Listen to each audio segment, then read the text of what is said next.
Batırlık diyen zady öğrenelim, korkmagy. Bir iş etmeye niyetlendik, hasabını ettik, mil namasını çıkardık. Indi bolsa Allah'a dayanalyň da işe girişeliň. Bizde 7 ölçäp bir kez diýilen atasöz bar, bilýänsiňiz. Ýöne şeýle adamlar bar. 77 gezek ölçäp bir geze hem kesmeýänler. Aslında ölçmeň maksady kesmekdi.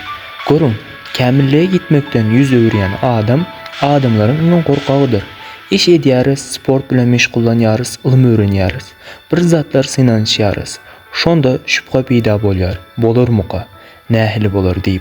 Ädim et, sebebini et, Allah'a dayan da ädim et. Şonda Allah senin şeýle bir okuwyňy açar. Ul okup haçan açylýandygyny bilýärsiňizmi? Iň garaňgyda galanyňda. Batyr adam gelecekteki işlerden korkmayar. Durmuşda üstünlük kazananlar, en köp pikir edenler däl, en köp ädim atanlardır.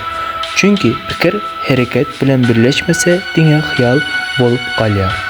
Adam käbägat ýa bolmasy diýip korkar. Ýöne ýa bolsa diýip pikirlenmek gerek. Ene şol garaş batyryň gapysyny açar. Allah adama bir okup berdi. Şol okup diňe synanyşmaga, batyrlyk edeninde yüze çıkýar. Sport bilen meşgullananynda ýadarsyň, ýöne güçlenirsiň. Ilm öwreneninde kynçylyk çekersiň, ýöne bilimiň artar.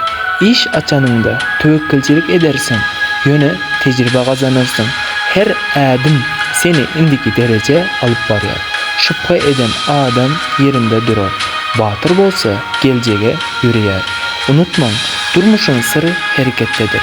Bir ädim etseňiz ýollar açylar, kapylar görünýär. Adam käbägat garaşaly, has taýýar bolaly diýär. Ýöne aslında hiç kaçan dolu taýýar bolunmaýar. Taýýarlyk pikirdäki däl, hereketdedir. Şonuň üçin batyrlyk adamyň iň uly gazanjydyr. Batyr adam ýeňilse de gazanýar. Çünki tejribe gazanýar.